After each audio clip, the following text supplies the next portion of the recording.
February 10th, 2015, in Melbourne, Australia. And we're going to be looking at how to get liberated through sound, or deep and amazing chanting of the Hare Krishna mantra, and other mantras too. So I should first of all say that this is not my seminar. This is Bhaktivedanta Maharaj's seminar. With his permission, I am borrowing it. His seminar goes over 5 days, about 2.5 hours each day. Now, this is a shortened version of a piece of it. If you want to hear all of Maharaj's seminar, if you do an internet search for Liberation Through Sound by Bhaktivedanta Swami, you may find it. So we're going to start. Maybe you could pass out those papers to everybody. That would be nice.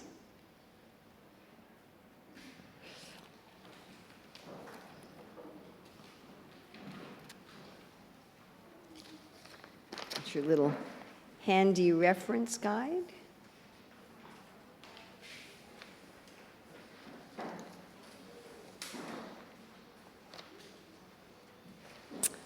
Okay, so we're going to be starting with some verses from the Bhagavatam. We're going to start with text 3:26-32,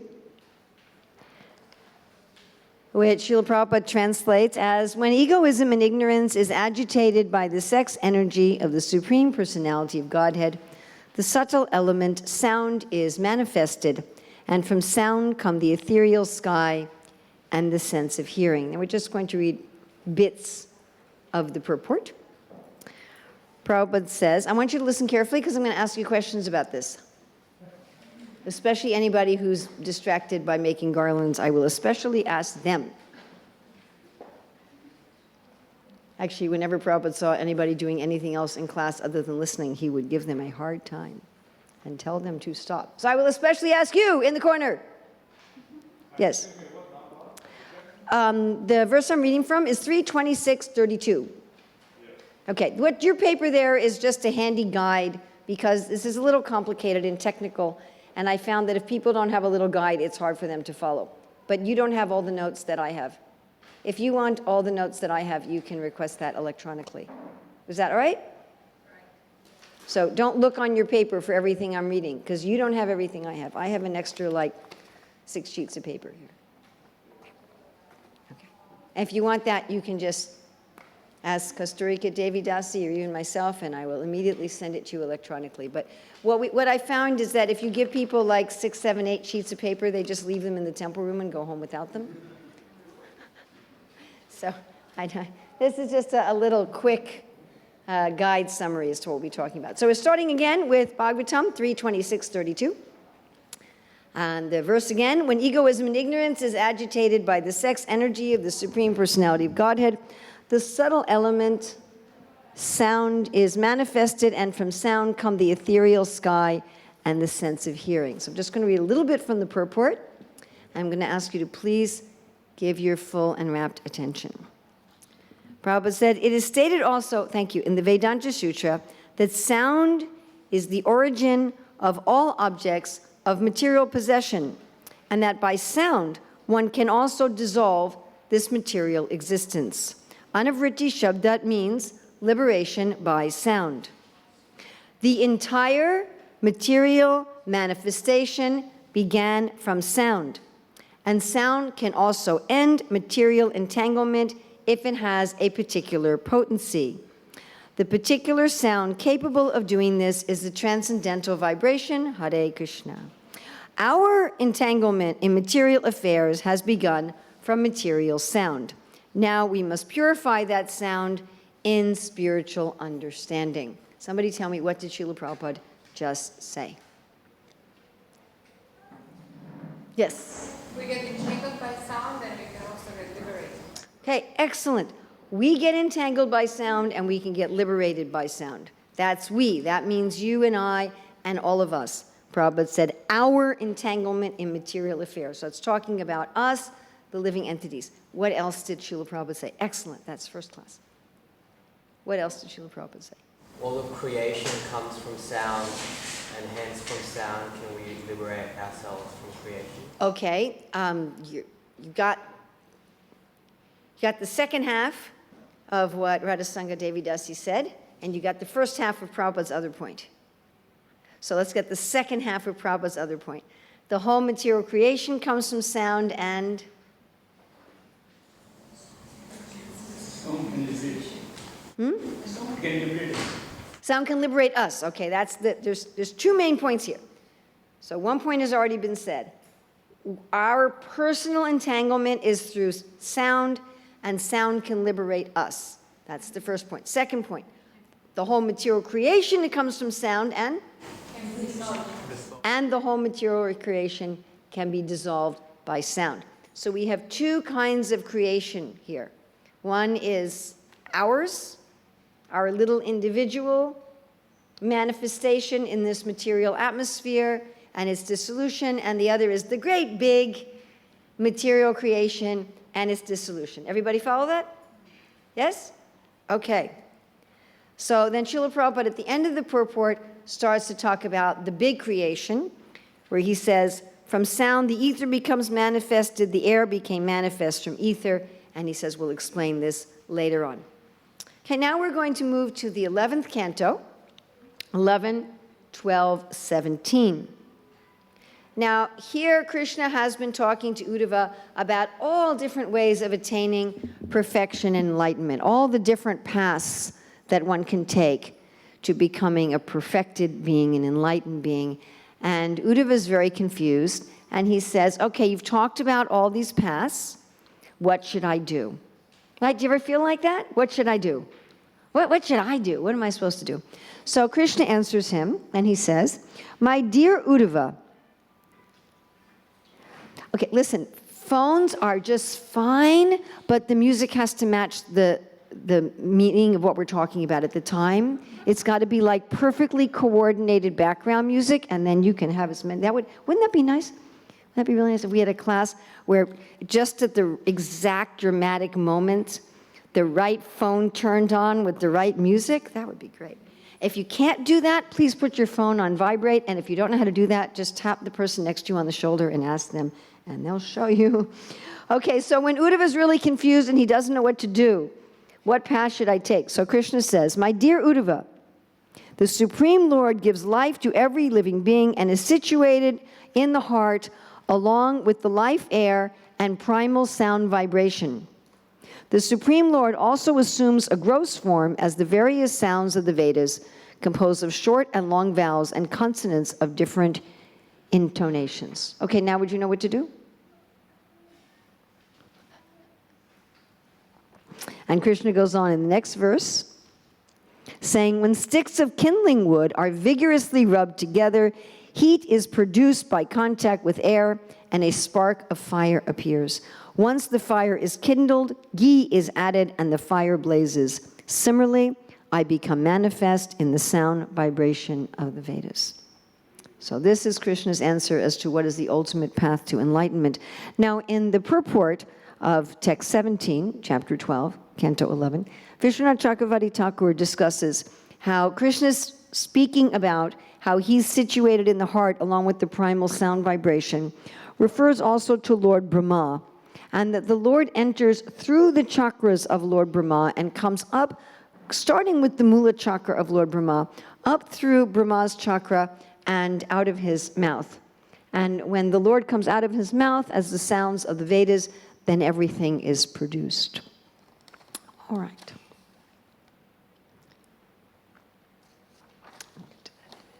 So let's look first at the big creation, and then we're going to look at our little creation, and then we're going to look at how to use this scientific knowledge of sound to become liberated from material illusion, become enlightened, and become a pure devotee of Krishna. What do you think? Is that all right? Okay. All right, very good. This morning we were talking about, why are we suffering? Is it that God isn't there, or that he's cruel, and we were talking about how the jiva is responsible, but we didn't really have time this morning to get into, well, what does the jiva do? What does the living being do to get out of this illusion? So that's what we're going to look at now. All right, first on the big creation. So for the big material creation, it starts with sound. And this is, of course, even explained in the Bible. In the beginning was the Word. And so first there was sound. So what is that sound? Om. Actually, it's interesting. The Bhagavatam talks about that there's a sound even that's a precursor to Om. Interestingly enough. Just a little note about this Omkara, or the Pranava Om. So I'm sure many of you are familiar with Sanskrit. How many of you know something of Sanskrit grammar? Oh, very good. So you know that in Sanskrit grammar, you cannot put two vowels together. Yes? They join and become a new sound. In English also, you can't put two vowels together, generally. We have a few exceptions like vacuum, skiing, create, and then some names, India, Hawaii. But generally in English, when you put two vowels together, they make a new sound. So if you want to talk about the cream, C-R-E-A-M, you don't say cre-em, right? You say E and the A join and they make a new sound. Now, but in English, it's not biologically logical. So a short E makes the sound eh, and a short A makes the sound ah. But you don't get eh and ah. You don't say eh, ah, eh, ah, eh, ah, and it becomes cram. The sounds don't blend, huh? But in Sanskrit they do. So you have in this sound om, it's actually and u. U, and then the anushwar, So and u, the is the sound you make without using your tongue or your lips or your teeth. Just try it. It's the beginning sound. It's the essence of all sounds. And if you add to u, try it. You start saying o. So in Sanskrit, and u making o is because and u do make o, unlike the and a, which do not make e in English. All right? And so Krishna says that he's the In the Bhagavad Gita, Krishna says, I am the letter a. When we read that in English, we may think Krishna is saying, I'm the letter a, but that's not what he's saying. The letter a is a completely different letter in Sanskrit.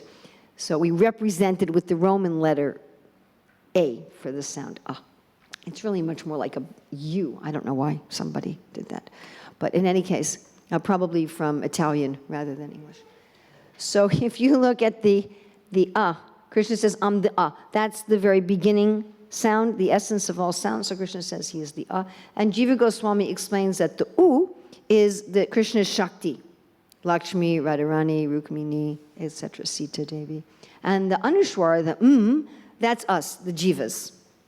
So you have Shaktiman as the you have Shakti as the U, then you have the Jivas as the So this Om is the complete representation of reality. The Lord, His energies, and the living entities. Could everybody here move up like this much? I am not armed. Okay, thanks. I don't know why it is that in almost wherever you go in the world, people always try to fill up a room from the back. It's quite interesting. Everybody comes right into the back. But now, by the way, if we look at the Hare Krishna mantra, which is very easy because you can look at the Hare Krishna mantra right there. So we'll see that we also have Shakti and Shaktiman there, yes? Where is Krishna? That's pretty easy. He's right there. Krishna and Rama. That's both Shaktiman, the possessor of Shakti. And where do we have Shakti? Hare. Okay, well, where is the Jiva in the Hare Krishna mantra? Where are we? Anybody know? So the Hare Krishna mantra is in the vocative sense. It's when you're talking to somebody. Yeah? This is not, if you want to say Krishna went to the bank of the Jamuna, you would not use Krishna. You'd use Krishna. If you want to say this ball belongs to Krishna, Krishnasya. I gave the ball to Krishna, Krishnam. But you wouldn't use Krishna as like the subject of a sentence. Now, in English, we don't do that. You know, if your name is Mary, Mary went to the store, and hello, Mary is the same. But like my name is Urmila, and if you were to speak to me in Sanskrit, you wouldn't say, oh, hi, Urmila. You'd say what? Oh, hi, Urmile. You change the name. Change the form. So these forms, Krishna, Rama, and Hare, mean that somebody's talking. It's something like in English when we have quotation marks, you know somebody's talking. So when you have nouns in the vocative, somebody must be talking. And this is an unusual form, grammatical form for a mantra. Most mantras are like Om Namo Krishnaya. I offer my obeisances to Krishna. As if you're talking to somebody else. Oh, I'm offering my obeisances to Krishna. But here you're talking to Krishna directly. So you're talking, so that's where we are in the mantra. Everybody follow that? We have to be in the mantra because someone has to be speaking the mantra. So therefore, Srila Prabhupada says that Om is contained in the Hare Krishna mantra. Did everybody understand that? Okay, got that? All right, good. So the original sound is this Omkara. And this produces what? Anybody know what sound produces in the beginning of creation? Ether, space.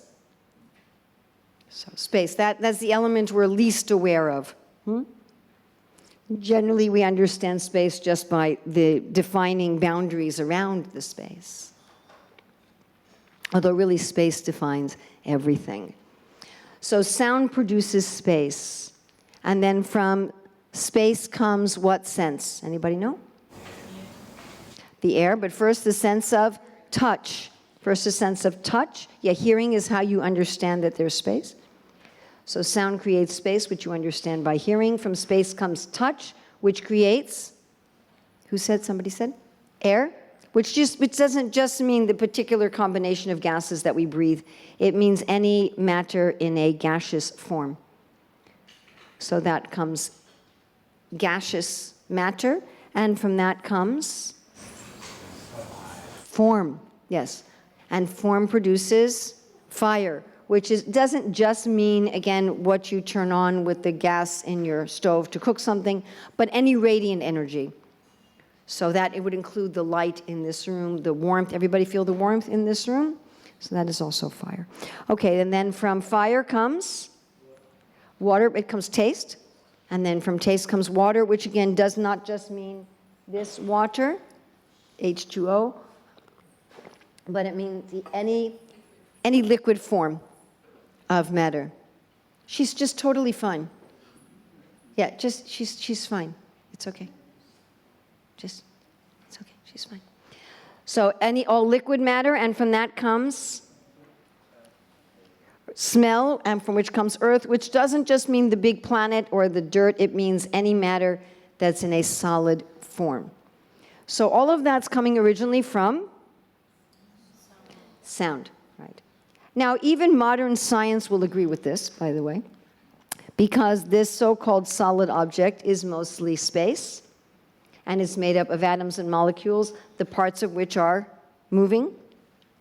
In the atom, it's mostly space and everything. And if there's moving, that means there's vibration. If there's vibration, there's sound.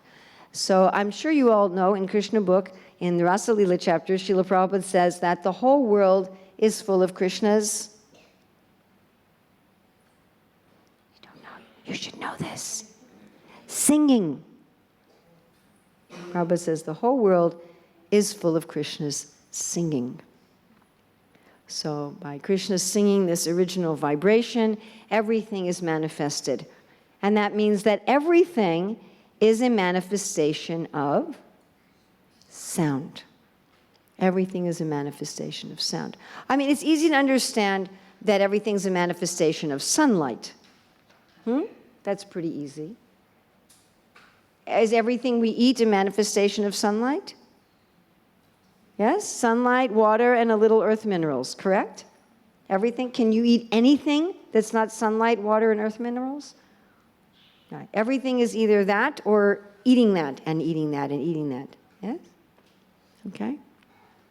So like if you look at your fingernails, we can look at your fingernails for a minute. So yesterday, everybody has fingernails? Can you look at them? That's good. Okay, so yesterday that fingernail was a chapati. Okay, and a few days before that, the fingernails were sunlight. Is that cool? That Krishna turned the sunlight into a chapati, into fingernails. Everybody understands that? Does that, yes? We all agree? We all took our science classes in school? So that's pretty amazing. Okay, there's light in this room. And that light turns into fingernails. It turns into wood that you make this thing out of. This is a transformation of light. So it's not too difficult to understand that everything is a transformation of sound. Light is an intermediate step, actually. Light and water, intermediate step. Ultimately, everything's a transformation of sound. Okay, now as we said, it's explained that yes? By sound, are you referring to energy waves? Sound, as we hear it now, needs air to vibrate. That's a very interesting point, because we think of sound, that sound requires something that's that couldn't exist in a precursor to air. However, just to throw this out there, are the scientists sending out some sort of sounds into outer space where, as far as they're concerned, there's no air? They're sent something vibrating there. Yes? Where they say that there's no air, correct? We'll just leave it at that. So it's not, one thing to really keep in mind with modern science, and I don't want to get too far afield with this because we have places to go and things to do and people to meet. But one thing to keep in mind about modern science is they know very, very little about very, very little. So even though they can do wonderful, incredible things, like you can have a video chat with somebody across the world in real time on this little tiny machine you can carry in your pocket. And so they're very impressive. They still know just a little bit about a little bit. So that's just something to keep in mind. And every scientist will admit that. Yes? Every scientist will admit that. At least at the higher levels.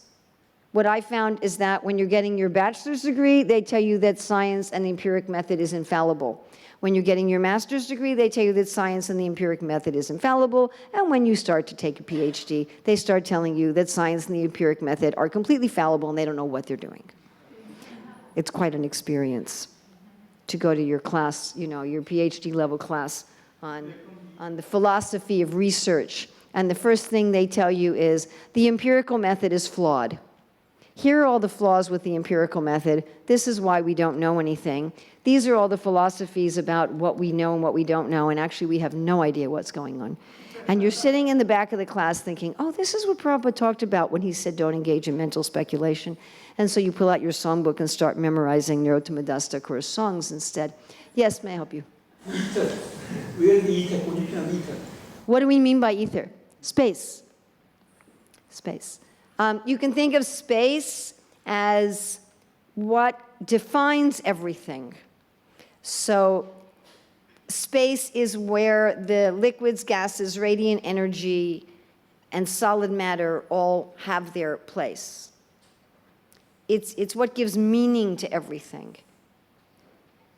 We understand meaning by geographical location. You understand the meaning of what I'm saying because there's spaces between the words and between the sentences. My daughter-in-law once had her little daughter take all the keys off of her computer keyboard, and when my son put them back on, the space bar didn't work. And getting messages from her without a space bar, they were unintelligible. So it's space that adds meaning to music, that adds meanings to speech, that gives meaning to everything. Space is the original defining element. Without space, nothing else can exist. And I do have another seminar on the 5 elements, but it's not this one, so I don't want to get too far afield here, if that's okay? Is that all right? Okay, thanks. All right, so that's the big creation. Now we're going to go to the secondary creation. We're still talking big creation, but that was like the big creation of Mahavishnu. Right? Yakaranarnava Jale Bhajatisma Yoga Nidram Ananta Jagadanda Saromakupad Hara Shakti Mavalambya Paramaswamurti. And now we're going to go to the next one of Lord Brahma. So that's what's explained in the 11th canto in the purport by Vishwanath Chakravarti Thakur, where he refers to other places in the Vedas, which are referenced on the bottom of your paper, about 4 kinds of speech, 4 kinds of sound. And here it's explained that the Lord enters into the Muladhara, the Mula Chakra. So the Mula Chakra is all the way at the base of your spine. Any of you who know anything about Astanga Yoga and Sat Chakra Yoga. So the Muladhara is the very bottom chakra, and the Lord enters into this bottom chakra of Lord Brahma as what's called Para-Vak. So para means transcendental, other, beyond, basically spiritual sound. And this sound then moves up through the chakras of Lord Brahma, goes to the Manipur chakra of Lord Brahma, which is around the navel, and there it's as Pasyanti Vak.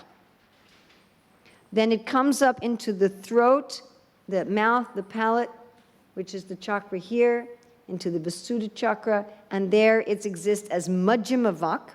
And then it comes out of Lord Brahma's mouth as what's called Vaikari Vak. Now, due to a whole long story, which I don't have time to tell, there was a curse, I think by Indra, so that we only hear Vaikari Vak. We don't hear the other forms of speech, at least not of other people. We can hear of our own, but we can't hear of others. And when this Vaikari Vak comes out of the mouth of Lord Brahma, when he speaks, it manifests everything. So when he says the names of things, they manifest. The sound of things and the name of things at that point of creation is the same.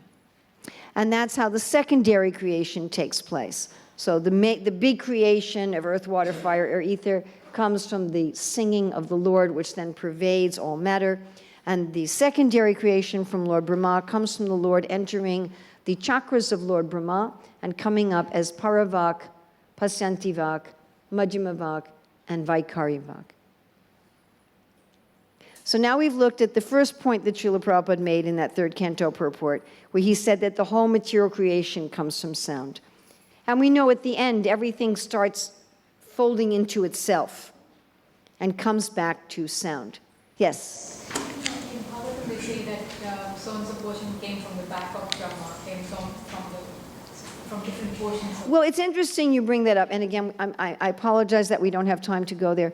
Many years ago, Tamal Krishna Maharaj did an analysis of how the creation is described in the Bhagavatam. And he came up, I have these files back in America in a filing cabinet in hard copy. I don't have them electronically at all. They were done a very long time ago. And he came up with several different versions of creation from the Bhagavatam. And he was not able, he worked with Sadaputa Prabhu and other scientists, and he was not able to match the versions. He was not able to say, okay, this version of creation, this is how they all work together. And so they just stopped, and they didn't go any further. Not being a scientist myself, I'm not going to try to do something that Sadaputa Prabhu couldn't do. My very simple understanding of things like that is that you're looking at the same thing through a different lens. It's something like if you're going to explain how does a child become an adult, and you could talk about physically, socially, intellectually, and you're looking at different things, and they don't all match. You can't say physical development at this level is going to match intellectual development at this level is going to, it doesn't all go together. And so if you're describing something, through different lens, you'll describe it very differently. And that's the best that I can do, which probably isn't satisfactory. Yes? Another question. When you say that the Lord enters the Muladhara chakra, what aspect are we talking about? We're talking about the aspect that's described in Bhagavatam 11, 12, 17, where Krishna says, the Supreme Lord gives life to every living being and is situated within the heart along with the life air and primal sound vibration.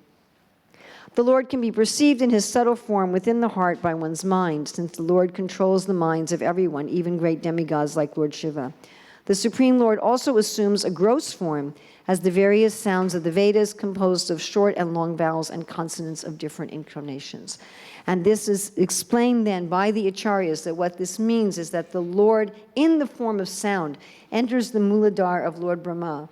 And then as he comes up through the chakras of Lord Brahma, manifests, as Krishna directly tells Uddhava, as the gross sounds of the Vedas. So it starts as the subtle primal sound vibration in the Muladhara and comes out eventually through Lord Brahma's mouth, as Krishna is saying here, the short and long vowels and consonants of different intonations. So then Lord Brahma is making all these different sounds which manifest as the creation. Yes? When we are producing spiritual sound like chanting Hare Krishna, so we have a gross sound coming, so it has to do with the vibration which happens in the other chakras as well. It happens in the... Other chakras as well. Yes, and we'll, hopefully by the time we finish, we will have answered that question. And if you still feel dissatisfied when we're finished, then ask again, and you may even ask it a little differently. Is that okay? Okay. All right, so we've talked about the whole big creation on the first level of creation and the second level of creation. Now, what was Srila Prabhupada's second point again in that first purport in the third canto? Sound, everything's dissolved. Okay, that's the first thing. We talked about everything comes from sound. But he made a second point. What was the second point? If you're entangled... Our entanglement. Yes, thank you. All right, so our entanglement comes from sound, not just the big material creation. That means our individual entanglement comes from sound. So this is also going through these same processes of the four sounds. So this is the soul first making a sound. The paravak is a spiritual sound. It's the sound of the soul. And what sound does the soul make that starts its material entanglement? A desire to be the enjoyer, the controller. Actually, one devotee said to me recently, it's not so much wanting to enjoy, because we were already enjoying, but wanting to be the controller. I want to be the Lord. Bhaktivedanta Thakur said it's a desire for fame. I want to be the most important. I want to be at the center. I want to be the controller. And the soul is very powerful. The soul has most of the qualities of God. We were just reading that this morning. And we come from a world where desires are fulfilled, where if the soul expresses a desire, it's fulfilled. So when the soul expresses this desire, I want to be the center, I want to be the most important. So how is that going to be fulfilled in the spiritual world? So there becomes then a covering of intelligence, because it's just a general thing. I want to be the controller, I want to be the most important, I want to be at the center. Well, how are you going to be the center? So this voice of Paravak moves up into the covering of the intelligence, which is controlling Icha Shakti, the Shakti of desire. And at that point, it takes some form. So let's say you want to start a business. What do you need first? Or project, anything. What do you need to have first? An idea, yes, not money, because if you have money and you don't have an idea, it's worthless. Just by the way. If you had millions and millions and millions and millions of dollars and you had no idea what you wanted to spend it on, it would just be a burden to you. Just by the way. I know somebody that happened to, who got a whole lot of money and just felt it was a burden because they didn't know what to spend it on. They had no vision. What do I do with this money? So you have to have a vision. Right? We use that word, vision. And the voice moving up comes to be called pasyanti vak. Vak means a speech. And what does pasyanti mean? To see. Just like every day we sing, pasyanti panti kalayanti chiram chagandi. Pasyanti means to see. So this is the voice of vision. This is the voice of desire. Not just I want to be the controller, I want to be the center, but it becomes more specific. You have some vision, what I want to achieve. All right, and then becomes a further covering of mind. And the mind is the accepting, rejecting. And if things go well, the mind accepts and rejects according to the vision. If things go poorly, the mind accepts and rejects according to the senses. That's like what an animal does, right? The dog smells something, smells good, accept, smells bad, reject. Right? But the way the human being is supposed to work is, it smells good. Oh, does that fit my plan? And then I decide whether I accept and reject. So then it comes up to the next voice, the voice of the Majjhima Vak. Majjhima literally means middle. But this is the voice of the mind. We may not be very aware of our spiritual voice. We may not hear our spiritual voice at all, clamoring, I want to be at the center, I want to be famous, I want to be the most important. We may not hear that at all. We may not even be so aware of our vision and our desires. Generally, conditioned souls are not very aware of their own desires. And when you become aware of your own desires, it's often quite shocking. But we're very aware of this Majjhima Vak. Majjhima Vak is the little voice we hear all the time, speaking in English or Gujarati or Croatian or Spanish or whatever it may jibber jabber in, or maybe it switches back and forth between all of those. Oh, look at that over there. What about over there? I have to do this tomorrow. What about this yesterday and this happened? Oh, did I check this on my email? Did I write this letter? Do I have to do that over there? What are they doing over there? Look at that interesting person over there. The Majjhima Vak is something, it reminds me something of a young monkey. You know, have you ever seen a young monkey? You know, just... And the mind seems to be a distraction machine. It definitely seems to be like, just don't think about God, anything else. Over there, over there, over there, over there. Over there. Oh, worry about this, worry about that. What about that? What again? So that's the Majjhima Vak. It pretty much is jabbering all the time. And the Majjhima Vak is what's meant to facilitate our getting the vision of the Pasyanti Vak. It's meant to accept and reject things according to the direction of the Pasyanti Vak. All right, but that's not enough. If you just have an intelligence and a mind, you have to have a gross body. In this world, you don't have a gross body, you can't do anything. So then we get a gross body, and through the gross body, we can speak. Prabhupada would sometimes ask, you know, what is the start of any project? He said people started talking about it, right? Let's build a kitchen for the Melbourne temple. We talk about it. Oh, yeah, okay, let's do that. So that's the Vaikari Vak, which you could say symbolizes all gross behaviors. But in this case, we're talking specifically about sound. So finally it comes out as the Vaikari Vak. I want to do this, I want to do that, I want to go here, I want to go there. I'm worried about this, I desire this and that. But that is the sound of action. And there we are. We have now created our material entanglement. It is now complete. And with our Pasyanti Vak, our Majjhima Vak, and our Vaikari Vak, we become like a little Lord Brahma creating our own little world. Maybe it's a corner in a room in the Brahmacharya ashram, and maybe it's a 5-story marble house with a Jaguar and a BMW in the garage, but it's our little world that we look around and go, yes, this is my world that I created it. All right, so there we are. Now, we're not so terribly interested in this class tonight as to how the material creation gets dissolved, although the elements do fold in on each other. The earth folds in into water, and the water folds in into fire, which folds into air, which folds into ether, which eventually folds into the Mahatattva. But we're very interested in reversing our entanglement, yes? Krishna's going to worry about reversing the whole creation. That's not our particular worry, not in this lifetime. Anyway, maybe if we're Lord Brahma, we get to worry about that a little bit, but not in this life. But we want to reverse our material creation. So Srila Prabhupada says very nicely in his purport to 4:23:16 in the Bhagavatam, he says the words yatastanam vivagashaha indicate that one should know the process of creation and should meditate upon the creative process inversely and thus become free from material contamination. So that's what we're all about to do. We're going to meditate on the creative process inversely. So I'm sure all of you have traveled with a GPS, right? Yes? Yes? Or maybe you even got reverse directions online. You know, got some directions, then you could get reverse directions. So many people have their GPS already programmed to home. If you have a GPS you use all the time, you already have your home programmed in it. So you want to go somewhere, it takes you there, you know, turn right, turn left, turn right in 300 meters. And then when you get to your destination, and many of them are even voice activated, right? You can just say, okay, home.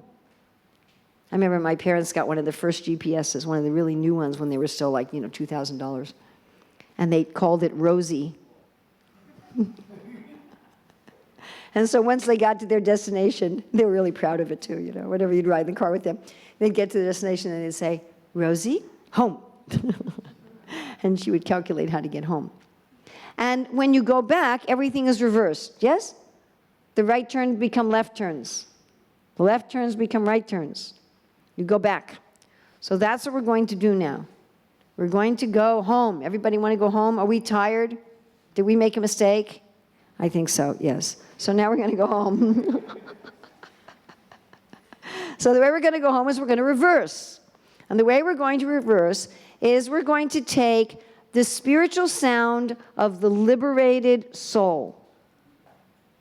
What is the spiritual sound of the liberated soul? The Hare Krishna mantra. Right? That is the sound that the liberated soul is vibrating. We're going to take that sound and we're going to first vibrate it on the level of Vaikari Vak. We're going to first vibrate it with the mouth. Remember, we're going in reverse, right? We started at Paravak, we went to Pasyanti Vak, we went to Majjhima Vak, we went to Vaikari Vak. So going backwards, we're going to start with Vaikari Vak. We're going to start chanting the Hare Krishna mantra with our mouth. And when we're chanting with our mouth, what's the Majjhima Vak going to be doing? Look at that over there. What about this? And I went yesterday and tomorrow and the other day, and this person and that problem and this hope and this dream. And we're just chanting with the mouth. And what's the Pasyanti Vak doing? I want this and that and this idea, and I could enjoy in this way and that way. And what's the Paravak going? I want to be the center. I want to enjoy. I want to be important in the material world. So that's what we're doing. And that kind of chanting is also called Nam Aparad. Right? Right? It's also called inattentive chanting. But that's how you have to start, because that's where you are. Right? When you're at your destination, you can't start 3 blocks away to go home. You have to start where you are. So generally, that's how we start. And we shouldn't be discouraged about that. That's how we start. All right, so then what do you want to do? You want to keep going. You don't want to stay just on the Vaikari Bhak platform. And just to thoroughly discourage you, actually it's interesting because I didn't have time. I just read this yesterday and I didn't have time to add it to this seminar. But I was just reading yesterday. I mean, I've read it before, but somehow when I read it yesterday, just like, oh, that would fit with this seminar. It's where Mahaprabhu is speaking to Sanatana Goswami, and he talks about the different weeds that can grow with the creeper of bhakti. And it's a little different from this list of Jiva Goswami, but it shares some things in common. So if you want to look that up, it's in Madhya, can't remember, 17, 18, or 19. One of them is Kuti Nata. I remember that. But I will dutifully add that to this seminar for the next time I teach it. Sorry, I don't have it for this time. But this is from Jiva Goswami.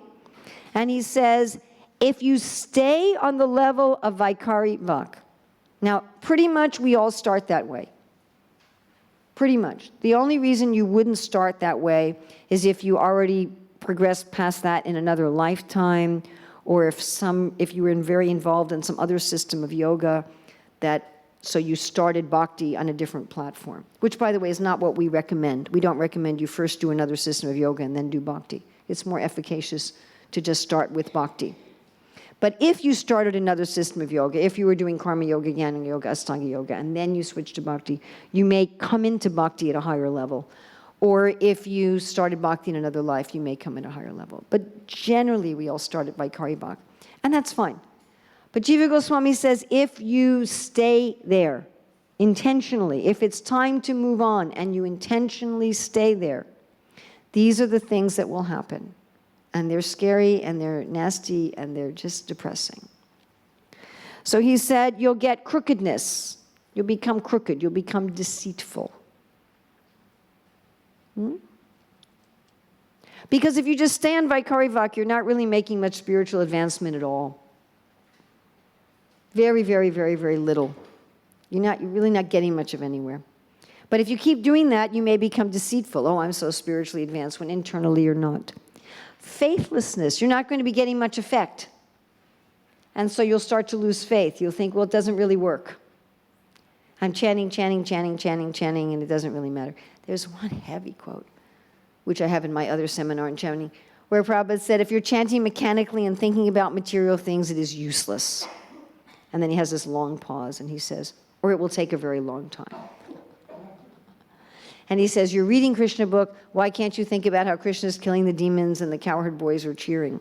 Anyway, so one becomes faithless. One thinks, I'm chanting, and with all the effects that's mentioned in the Shastra, I'm just not getting them. One will start to get attached to things that destroy faith in Krishna. Well, why is that? Well, if I'm chanting, and I'm not experiencing anything, I'm not experiencing Cheto Darpanam Arjanam, Davagni Dirvapanam. Those things are not happening to me, and I'm losing my faith, then I want things that justify that it's okay that I'm losing my faith. I don't want to confront the fact that I'm not going deeper.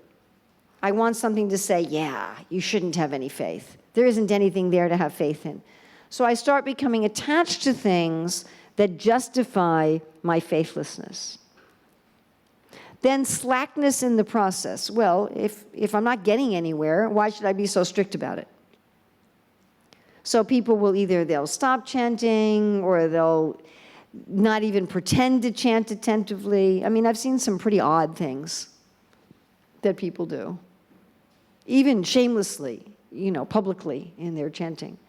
They're just slackness in the process. And the one that I think is the most heart-wrenching, is taking pride in devotional accomplishments.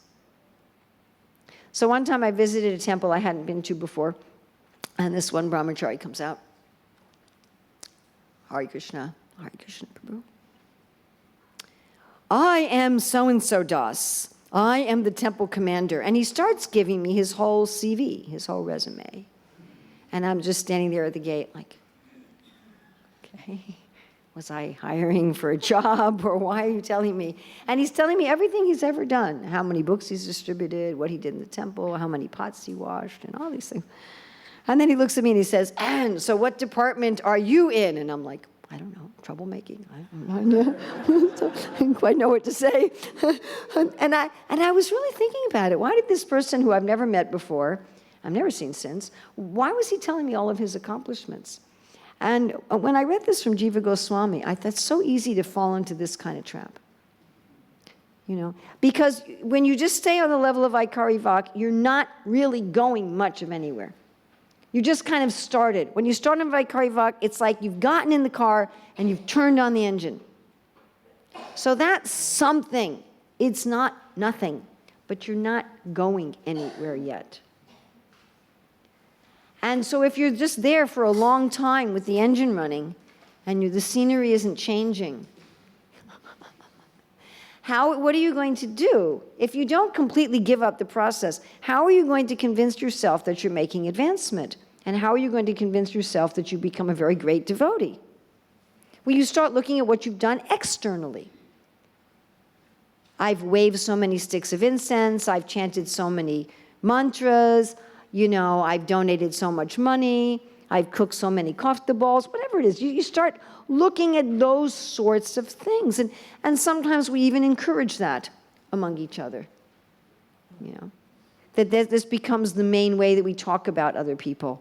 Oh, they did this externally and that externally and this externally and that externally.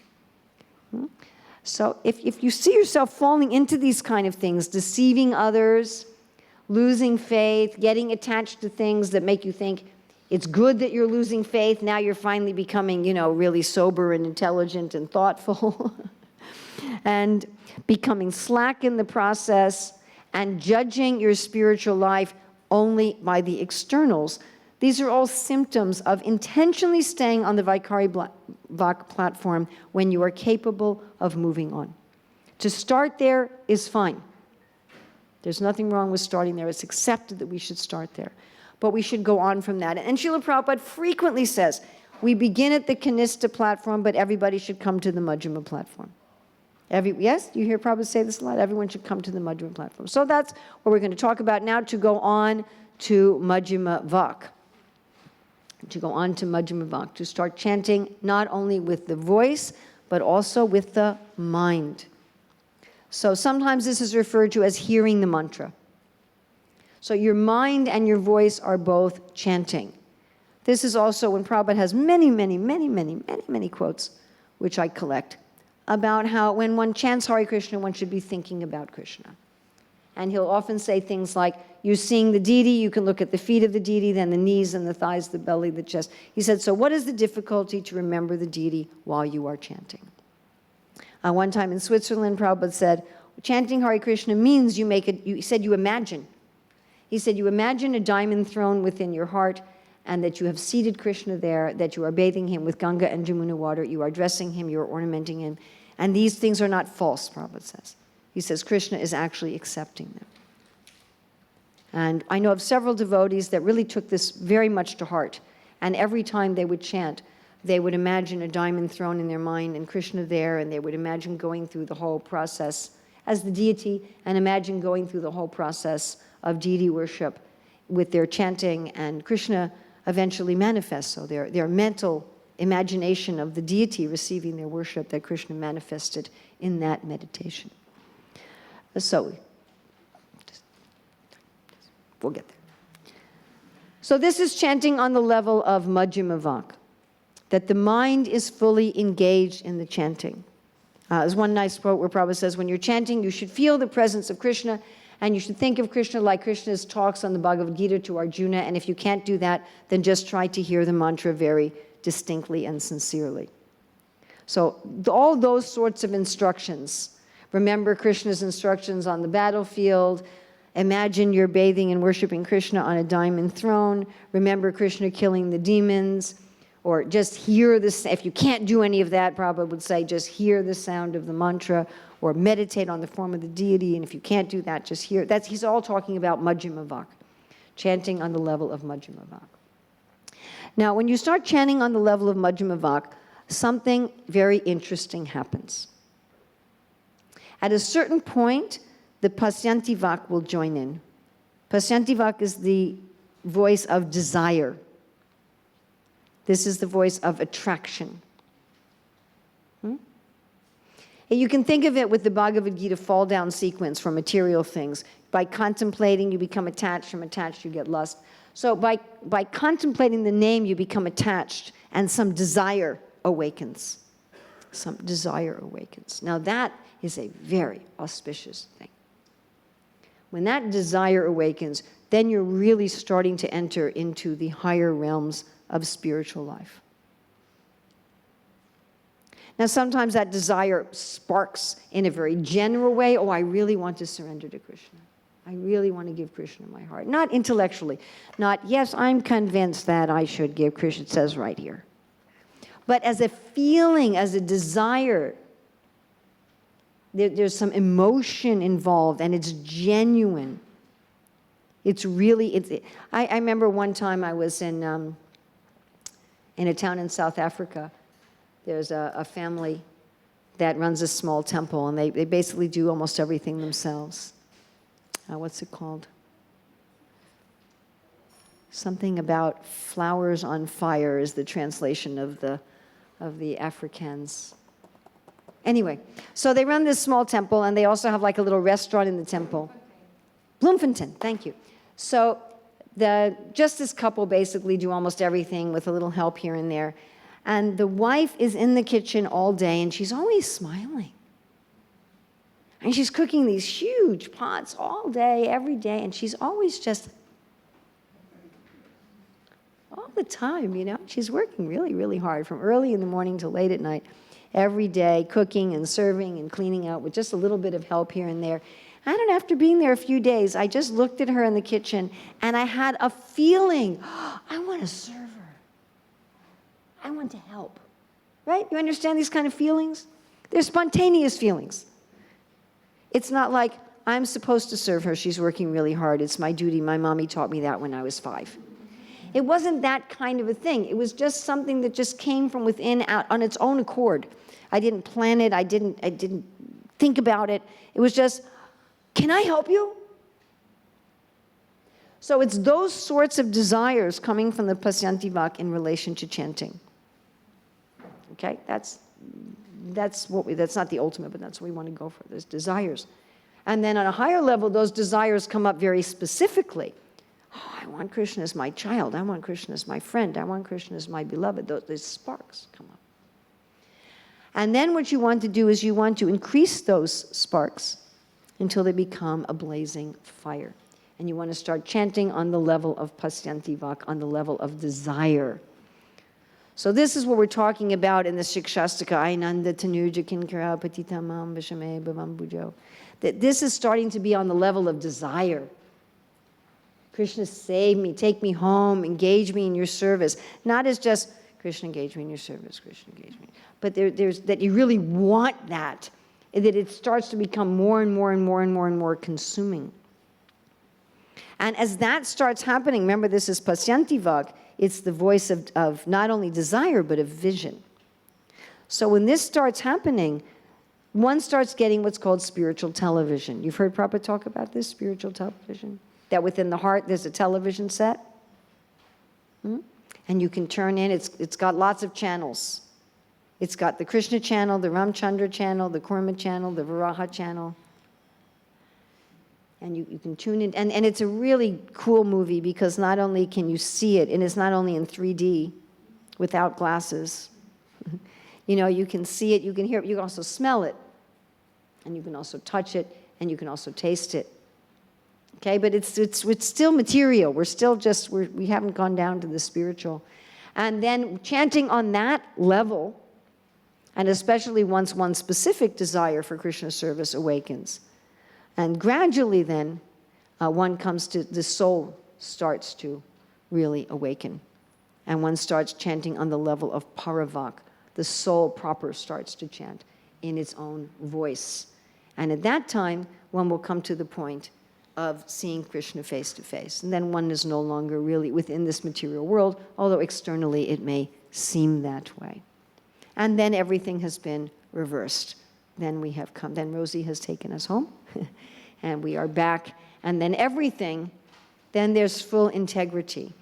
The Paravak, the Pasyanti Vak, the Majjhima Vak, and the Vaikari Vak are all chanting together. They're all saying the same thing, right? So in the beginning, we chant with the Vaikari Vak, and the Majjhima Vak is still going, what about this, what about that, past, present, future, this person, this plan, this dream.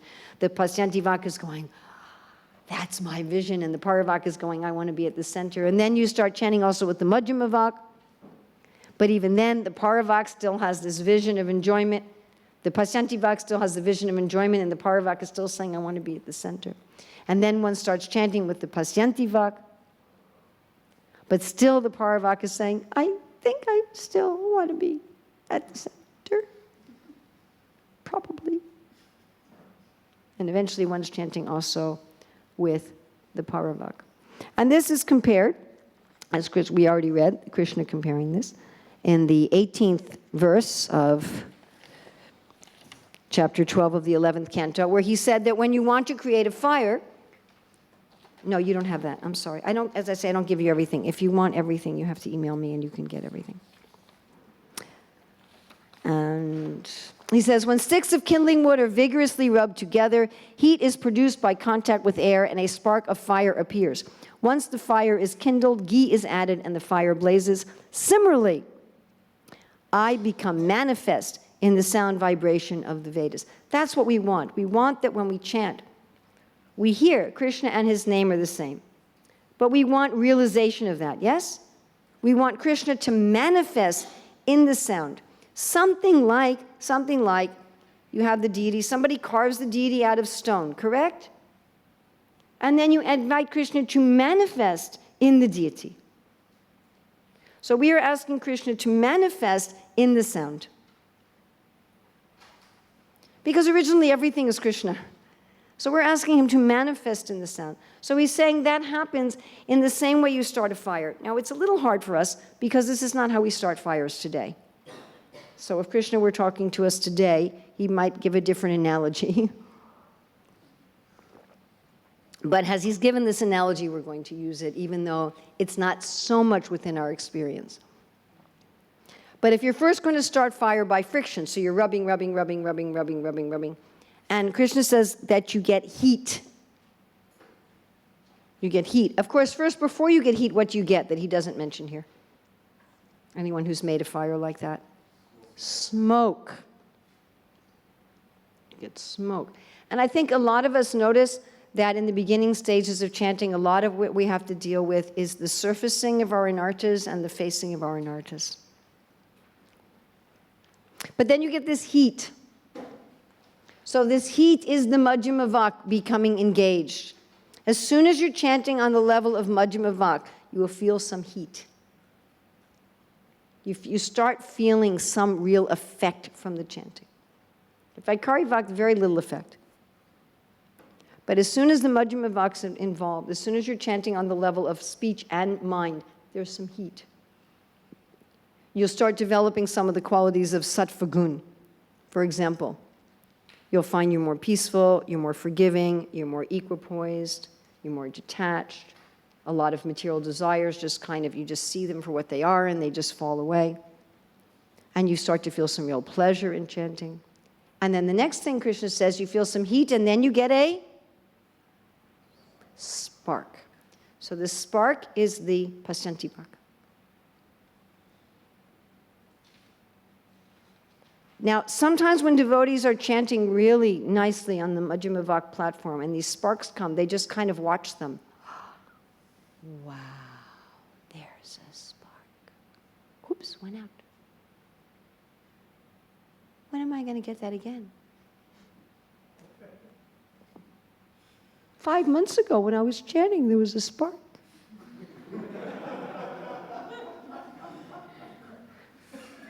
Let's see, where was I? Oh yeah, I was at that festival. If I go back there again. Kind of like the hawk, it finds a mouse under a particular bush and it keeps checking that same bush every day, you know? Okay, he's going to find another mouse. So we might think, well, if I go back to that place or if I sit next to that sannyasi again, you know, if I eat that particular prasadam, if I read that verse, the spark will come back. And Narada Muni tried that. It didn't work. What does Krishna say to do when that spark comes? If you're chanting on the level of Majjhima Vak and the heat's there, then there's going to be some sparks sometimes. And what does Krishna here say to Uddhava to do when the spark comes? Pour ghee. So when you see, when that spark comes, when that desire, if it's a general desire or a specific, if it's a specific desire, you are most blessed. If it's a general desire, a specific desire for Krishna service, when that spark comes, don't just look at it and say, oh, that's really amazing. Wow, this chanting is so cool.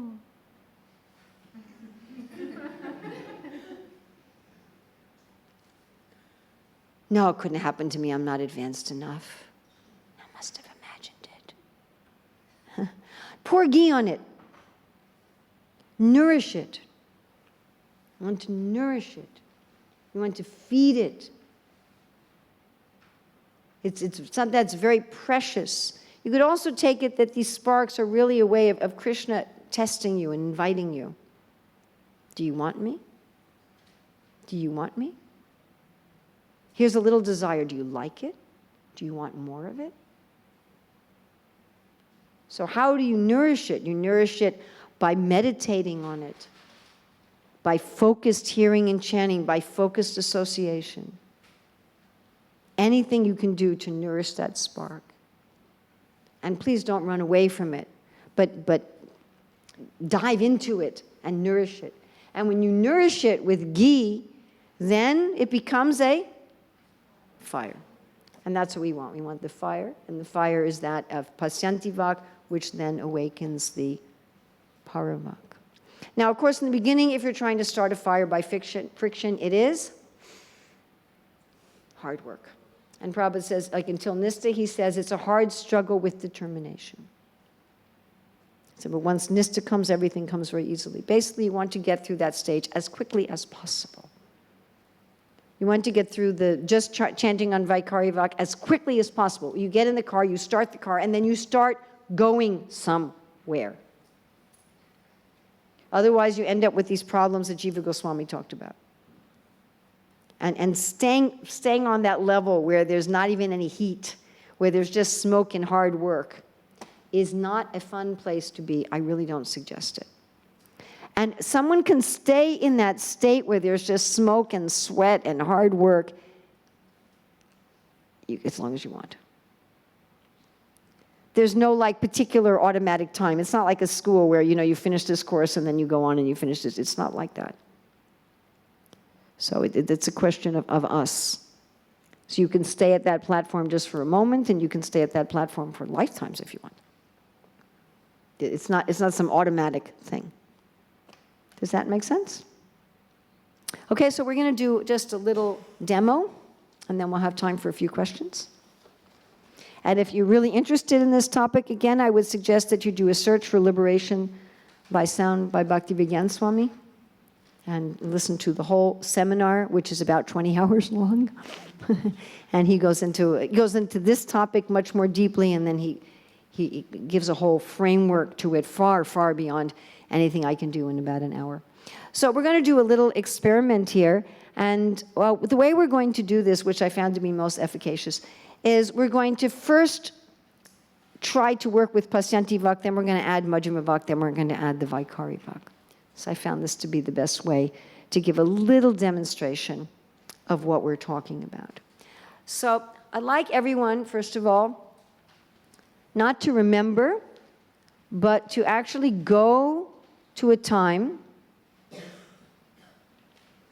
relive, re-experience a time when you had some desire to serve Krishna, when you really thought, I really want to serve Krishna.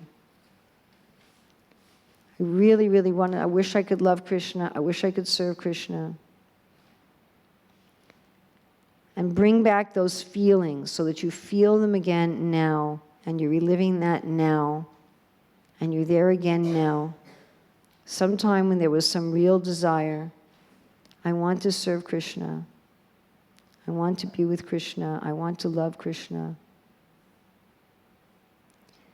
And go back to that time so that you're living it again now, and hold that feeling.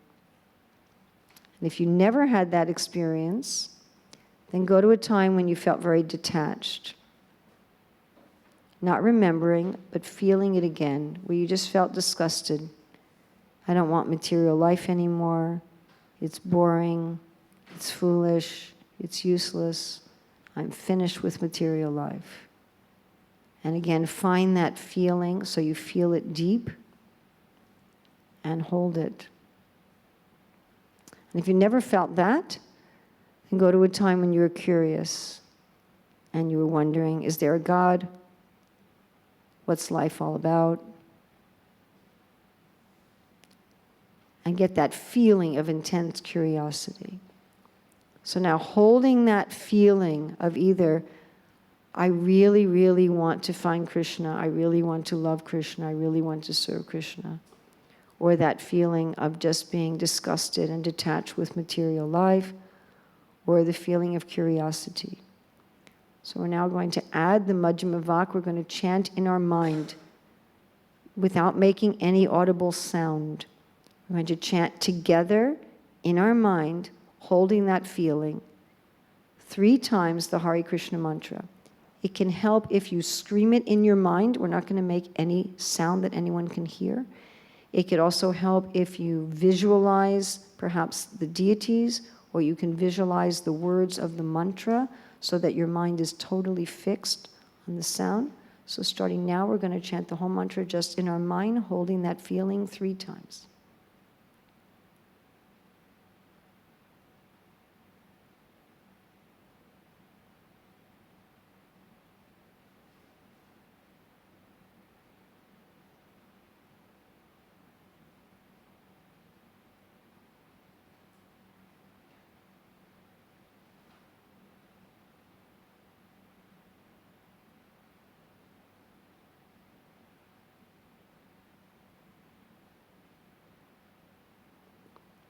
Now, holding the feeling and continuing to chant in the mind, we're going to add the voice. So holding that feeling of I really want to serve Krishna, or detachment, or curiosity, and chanting loudly in the mind, we're going to add the voice and chant the mantra 3 times together. Hare Krishna, Krishna Krishna, Hare Hare. Hare Rama, Rama Rama, Hare Hare. Hare Krishna, Krishna Krishna, Hare Hare. Hare Rama, Rama Rama, Hare Hare. Hare Krishna, Krishna Krishna, Hare Hare. Hare Rama, Rama Rama, Hare Hare. So we have just a little bit of time for questions, if there's anything. Did we answer your question? Yes.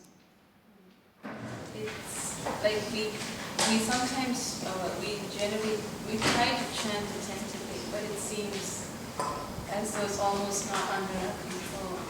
But sometimes by Krishna's mercy we're able to hear, but then sometimes, or most of the times, we're not able to. So then how do we, like conscious, like, because you said that... Okay, so we gave a number of examples. I mean, Arjuna said, Chanchalahi mana Krishna. The mind is very difficult to control. So we gave a number of examples of Srila Prabhupada's different instructions in that matter. As I say, I collect them. So Prabhupada would say, you see the deity. When you see the deity, meditate on the deity, the Lord's feet, or if not the deity, maybe you have a painting of Krishna that you really like.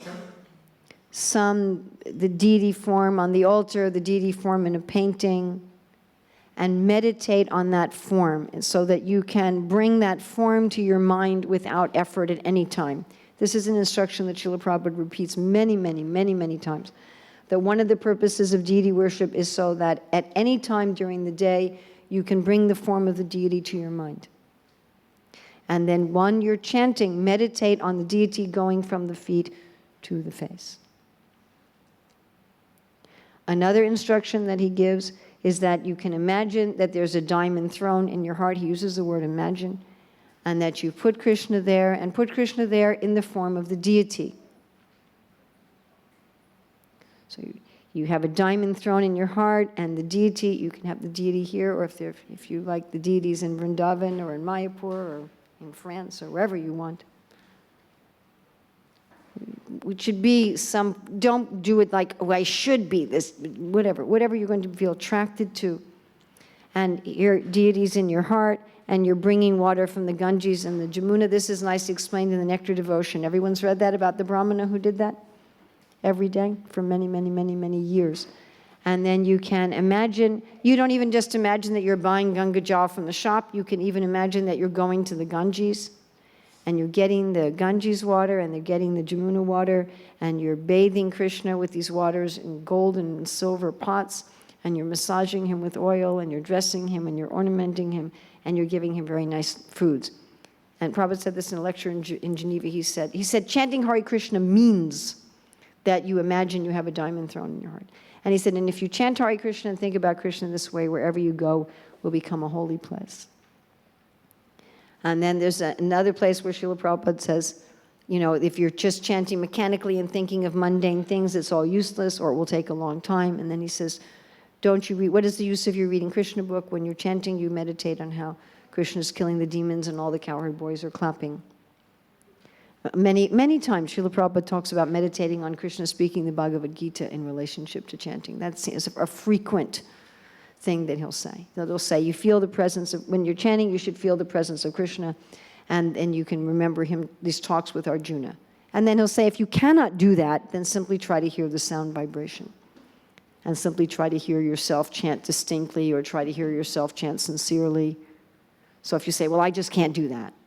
Okay, well then just hear the sound of Krishna's name and hear yourself chant distinctly. There's also some advice Bhaktivedanta Thakur gives, which I'm sure this is all old information for you. Things like try to chant in a conducive place. Don't try to chant on the train.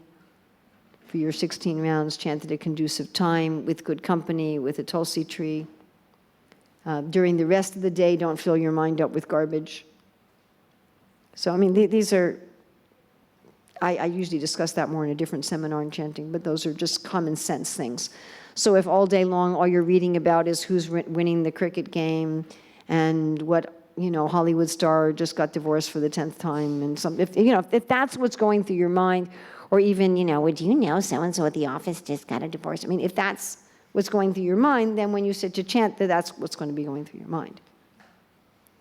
So you want to be hearing, you want to be reading the books, you want to be hearing the books, you want to be talking about Krishna with the devotees. So then naturally, Prabhupada would say, as soon as you chant Hare Krishna, immediately you remember Krishna's form and Krishna's pastimes and Krishna's attributes, and those things fill the mind. But this is a deliberate attempt. Prabhupada will use the word practice. That's why we call it sadhana bhakti. Sadhana means practice. It's why Krishna calls it a abhyas yoga, repetitive practice. That it's a deliberate, focused attempt to man mana bhava mad bhakto, and Maya Shakta Manaparta. It's a very deliberate, focused attempt. It's not that, well, I'm just going to sit here and I'm just going to chant mechanically and my mind's going to wander and, oh, well, I'm a helpless victim and I'm dependent on Krishna's mercy. So he might every once in a while give you some mercy to say, come on. You know, if you're just sitting in your room all day, your mother might come in every once in a while and say, can you please get up? So, you know, every once in a while, because you are chanting and you're calling to Krishna. So if you're not making any effort to engage the mind, then Krishna may occasionally stop by and say, ahem. But you have to get up, you know. It's a limit. Yes, Prabhu? I'm just wondering, I had one time,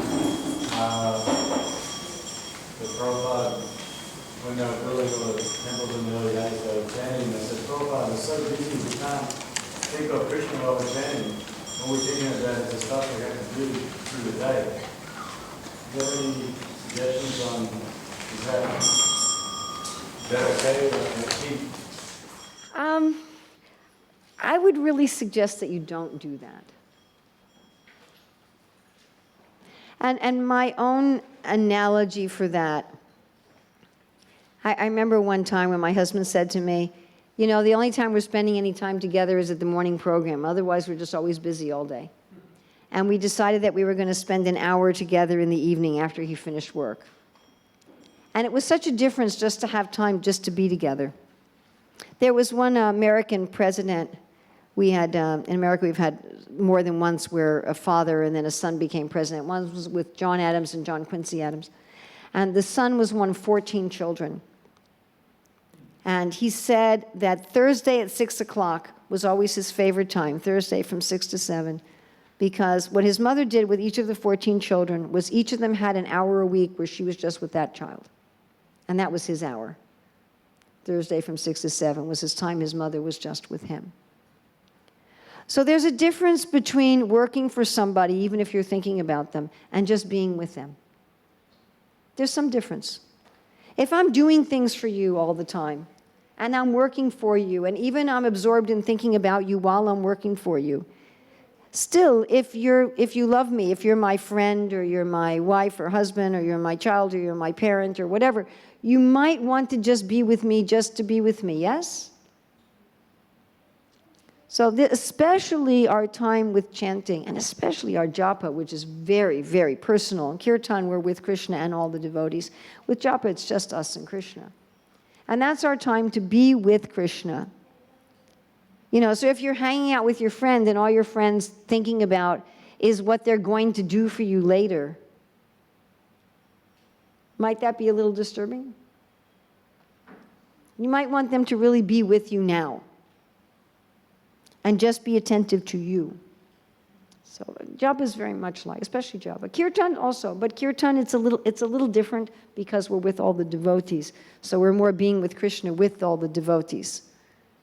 It's like all the cowherd boys are dancing with Krishna, or all the gopis are dancing with Krishna, or the elderly cowherd men and women, they're all together watching Krishna being dragged through the clay and cow dung by the calves, and they're all together with Krishna. So kirtan is much more like that. But japa, it's just us and Krishna. That's more like just Mother Yasoda feeding Krishna, or, you know, some cowherd boy sticking a flower in Krishna's mouth, or some gopi just sitting with Krishna on her shawl on the bank of the Jamuna. And that's not the time you want to be with Krishna and say, oh, Krishna, you know, I have these books I have to take care of, and it's this thing with this publishing, and, you know, we have that bill with the temple, and he's like, can you just be with me? Can you worry about that later? This is our time, just be together. The same with deity worship, you know, when you're doing deity worship. And I see this is why we have our concentrated time. You know, we have some concentrated time every day that I'm just going to be with Krishna. I put aside everything else. And that should be, you know, in the class also. Sometimes devotees have a habit in the class of doing, you know, making ghee wicks, making garlands, I don't know what they're doing. But it's our time to just be with Krishna. So our japa, our kirtan, our shastra class. Now that doesn't mean, you know, you can listen to a class also while you're cleaning the floor. And you can chant Hare Krishna while you're doing everything, yes? You can chant Hare Krishna 24 hours a day. But we still have a time that I'm just going to be with Krishna. Urmila's realization on the topic. So you feel free to reject it if you like. Yes, Prabhu. How do I know when it's time to stop chanting aloud to my mind, chanting in my mind? Now, that doesn't mean chanting silently. Chanting in the mind means you're chanting both with the voice and the mind. How do you know when it's time? Today would be a really good time. So you still chant aloud? You're still chanting aloud, yeah. You're adding the mind. So you're chanting with the voice, you're adding the mind, then you're adding the desire, then you're adding the soul. Thank you for making sure that was clear. I appreciate that. Yes. Yes. Could you tell us something about the Jagrat, Sushupti, Swapna, Turiya state? Level of consciousness. The ultimate level of consciousness is beyond dreaming, wakefulness, and deep sleep to what's called the Turiya, or the fourth level of consciousness, which is very different from the others. The others are still within the body and the mind. And the fourth level of consciousness, you're touching the spiritual aspect. Yes? There's a mention of Karan Shari, causal body. The causal body. Can you say something about that? Not so much, because some of this I just got from Bhaktivedanta Swami, and it's out of my depth. So, as I said, this is his seminar, not mine. So I've included that for completeness, but I would rather refer you back to him for the complete seminar for some of those technical things. He's a great scientist. I am just a little fly on the ocean. No, he really is a great scientist. I mean, seriously. Yes? So that stage when you're adding a ghee, is like, because if we would make a fire, we would try to add the ghee in the same time as the spark comes. Yes. But when we chant, how do we add the ghee? Because you said we can, like another day, you can try. That's in general, you're going to be doing that. Because when you do that at the rest of the time, you're much more likely when you're chanting for the spark to blaze very quickly. But during the time of chanting, how do I describe this?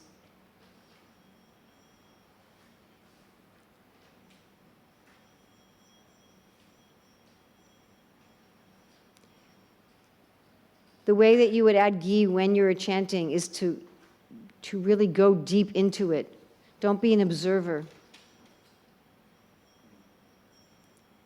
We're an observer of the material world. We're not really a doer in the material world. Ahankaravi mudhatma karta hamiti manyate. We're not really the doer here. We're just the observer. When those sparks come, stop being the observer. Because you're starting to awaken something spiritual. Become the experiencer. I don't know how to explain it any better than that. But your experience is like these sparks, they come more often once you advance. Definitely. And they become more often, and they're brighter, and they stay longer, and eventually they're blazing fire, and eventually it's constant blazing fire. So that's done both at the time of chanting and also in one's general life, in a very purposeful attempt in one's general life. There's a difference in one's practice of bhakti. So before those sparks arise, one may be hearing and chanting and following the process much more on the level of intellectual conviction bolstered by some spiritual experiences, which are mostly of the nature of just heat. And, occasionally maybe something more than that that's really just the shadow probably of someone else's experience, frankly. Like a shadow bhava, that if you're in the company of a very advanced soul, you may experience a shadow of what they're experiencing. And as soon as you're out of their association, it goes away. So there may be some times like that where one has a little experience that's like way beyond yourself because you just happen to be around somebody who's very advanced. And then you may even have some symptoms, which Rupa Goswami describes as burnt symptoms. You may have some symptoms without the emotional ecstasy. Okay? It's as best as I can do in the time that we have, and this is all very deep, and we could speak for an hour on each of these things, and this is the whole science side. I can't get that much. But once these sparks come, your hearing and chanting and your meditation and your association should change. They don't have to. There's still free will. But if you say, all right, I'm going to pour ghee on these sparks, then you're going to start hearing and chanting and serving and associating for that purpose of nurturing that little desire that's sparked up. Instead of just observing it and saying, oh, that's interesting, oh, that was Krishna's mercy. I guess, what does Bhaktivedanta say? Say you shouldn't just sit around saying, well, maybe I'll get it by luck and maybe I won't get it by luck. So you can do that even with these sparks that come. You may think, oh, that's just some luck, and maybe it'll come again. That'll be nice. But if you start then in the process of sadhana, you're starting to nurture that. You're starting to nurture that feeling. You're looking for the prayers and the songs which echo that same spark of feeling that you have. You're looking for the devotees that will help you with that spark of feeling. You start becoming disinterested in people who are going to take you away from that. You start becoming disinterested in anything that's going to take you away from that. And your motive and your focus for your practice, if you choose to pour ghee on the spark, it's not an automatic thing, becomes different. So that becomes in general in your life. And that may not be 24/7. Maybe it's like that for an hour a day. And then maybe after a few months it becomes 2 hours a day. You understand? And during the time of chanting, when that happens, immediately you become the experiencer. You can see those sparks as kind of like an open door. Walk through it. Don't just see, oh, the door's open. Oh, look at what I can see through the door. That's interesting. Oop, closed.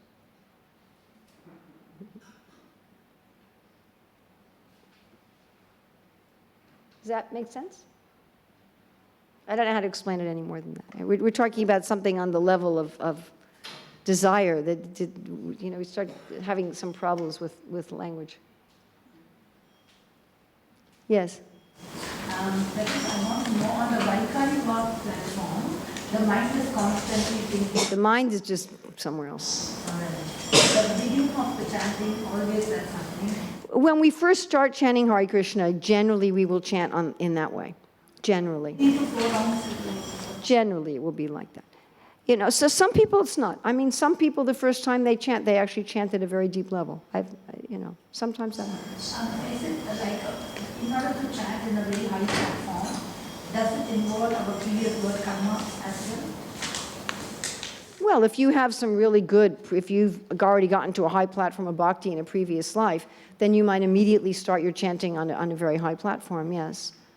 But it doesn't matter. You can get to a very high platform very quickly in this life.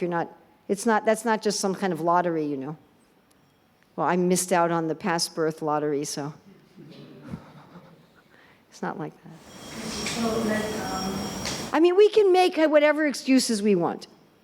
Okay, we have free will, and we can say, well, of course, they're advanced. They were advanced in another birth. What can I do? I just got to sit here and wait for Krishna to just, come on, Krishna. Guess you don't like me today. Okay, we'll try again tomorrow. I'll show up again. So whatever it is. No, I'm asking you in order to start on the Vaikari platform, the mind is uncontrolled. Yeah, the mind, yeah. Yeah, when the mind becomes controlled, it becomes into the body. Yes. But that should be a deliberate practice. It's a deliberate practice. As Krishna is saying, you're rubbing to make a fire. You're working, you're doing some deliberate practice. And in the beginning, it will be difficult. Generally. Does it have to be? No, it doesn't have to be. But it probably will be. Figure that it will be. It doesn't have to be. We could gain enough faith and conviction and surrender in 5 minutes. We could. That's possible. It's actually already there in the heart. It doesn't need to be a hard struggle with determination and years to get through the anartas, and it doesn't have to be like that. And I have met devotees in the Hare Krishna movement that came to very, very high levels of bhakti very, very quickly. And I've also met people who hung around for decades and didn't get anywhere. You know, I've met people on both ends of the spectrum. I mean, I remember once I was in Vrindavan, and I went to go, I didn't want to go see this person. But, you know, a good friend of mine said, can you please get this CD, and this is the only person who can get it, and go see them. And I was like, okay. So I went to go see this person, and their room looked like it hadn't seen the sun for 1,000 yugas, you know. All the curtains were drawn, everything was moldy, and it was awful. And I'm like, Prabhu, I came to get a CD from my friend. You know, can I just get the CD and get out of here, please? You know, and then this devotee starts talking to me. He says, there's no bliss anymore. I'm like, oh, God, can you just get me the CD, please? Like, where's the bliss? I remember when I used to come here, there was so much bliss, and there's none anymore. And he starts going on and on and on. Yes, Prabhu. Can you get me the CD? You know? And finally I said, you know, Prabhu, there's a lot of bliss here in Vrindavan if you came out of your room. So, you know, it depends. It's not, it doesn't have to be like that for 30 years or 40 years or so many lifetimes. That's not required.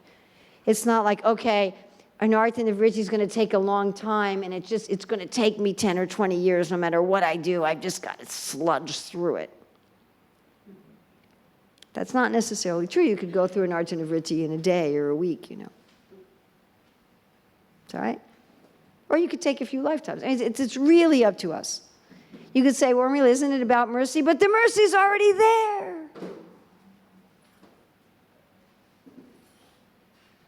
You already got it. Everybody sitting in this room, you already have the mercy.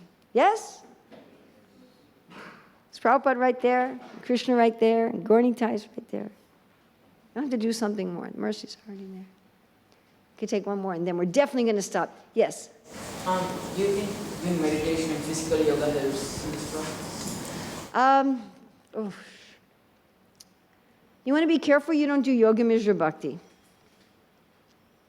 So if you think that concentration in bhakti and advancement on bhakti is dependent on anything other than bhakti, you run the risk of not doing pure bhakti. So if you think, in order for bhakti to work, I have to really be a good, pious person in the world, and I have to have my varnashram all together, that's karma mishra bhakti.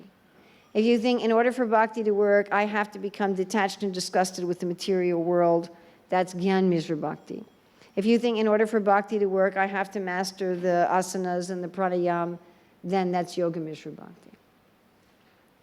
Now, a lot of things are helpful, but we just shouldn't think that we're dependent on them. Okay? This room is helpful. It's helpful to have this room and not meet out on the street. If we had this meeting on the street, it would be very distracting.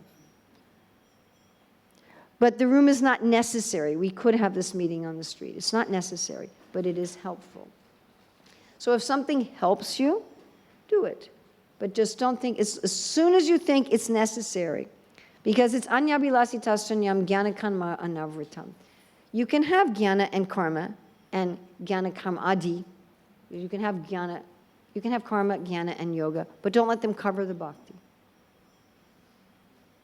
The prime way they cover the bhakti is when people think I have to do it first. First I have to get my varnashram together, and then I can think about Krishna. I'm just going to chant on the Vaikari Bhakt platform for now. I'm just going to chant with the voice. I'm not going to try to engage my mind and my desire. And after I get my material life together, you know, first I'm going to be a good wife, or first I'm going to be a good Brahmin, or first I'm going to be a good, you know, your Varna, your ashrama. And then I'll be able to think of Krishna. That's karma mishra bhakti. And if you think, first I have to have no material desires. First I have to become completely detached. I have to study the scriptures, or as Adi Purusha Prabhu said, first I thought I had to have all the good qualities. I thought I had to be forgiving and equipoised and nonviolent and fearless, and then I can think of Krishna. And oh, don't think about Krishna yet. I'm not pure enough. First, I have to become pure. Think about Krishna. No, that's for the advanced devotees. So first, I've got to become completely detached and have no material desires. Then I'll think about Krishna. That's Gyan Mishra Bhakti. And if you think, first I have to completely control my senses, completely control my body, my breathing, and my senses, and attain subtle powers, and the ability to fix my mind on one point without deviation, through the power of will, and through the power of mechanically manipulating the life airs in the body. And once I've learned how to do that mechanically, then I will think of Krishna. That's Yoga Mishra Bhakti. And Krishna says, Klesho dika tarasteksham, avyakta shakti chetasam, avyakta higatir dukam, deha vadbir avapyate. Because Arjuna's question at the beginning of chapter 12 was, Krishna, should I just start with bhakti? Or should I first realize Atma? Should I first realize Brahman? And then do bhakti? And Krishna says, just do bhakti from the beginning. He said, just be absorbed in me with love. If you can't do that, do abhyas yoga, do practice yoga, and practice thinking of me. If you can't even do that, then do Krishna Karmani, then just work for me. That's like the Vaikari Black platform. That's not even sadhana bhakti, that's just Krishna Karmani. Sadhana bhakti begins when you start thinking about Krishna. Nectar Devotion, chapter 2. So that's the beginning of sadhana bhakti, Vaidhi sadhana bhakti. So we're not opposed to karma, gyan, and yoga. We do activities, yes? We're not opposed to varnashram. We don't reject varnashram. We don't say nobody should do pious work and nobody should have pious stages of life. We don't say everybody should just be an avaduta living naked in the forest. That would be rejecting varnashram, or everybody should just become a Babaji or a Mataji in Vrindavan. That's not what we're saying. That would be rejecting karma. And we don't reject gyan. There's whole sections of the Bhagavad Gita and Bhagavatam that are full of gyan. And we use gyan in our preaching. We'll say, you might die any moment. This material world is temporary. It's full of misery. Do you really get all your desires fulfilled here anyway? The body's just a bag of flesh decorated with some hair, with some mucus in it. That's gyan. We use gyan. And we even use yoga. We say you should sit properly, right? We have yam and niyam. You should meditate on Krishna. We use those things, but we're not dependent on them. And you can achieve bhakti, frankly, without any of them. The prostitute that became Haridas Thakur's disciple, she wasn't in varnashram, she wasn't doing any kind of karma. Magrari the hunter, he wasn't in varnashram, he wasn't doing any kind of karma. I mean, you can give examples, people, they weren't doing any karma, they weren't doing any gyan, they weren't doing any yoga. What to speak of, Ramchandra's devotees, Jatayu, I mean, he wasn't doing any karma or gyan or yoga. So you can just bhakti is fine. But if those help, fine. Is that clear? That's very important. That's like super, super, super important. Something that will really slow you down is if you're mixing your bhakti. And if you mix your bhakti, you'll have a long, dry period before you get really any taste from bhakti. Thank you very much. Srila Prabhupada ki jai. Srimad Bhagavatam ki jai. Gaur Premanande.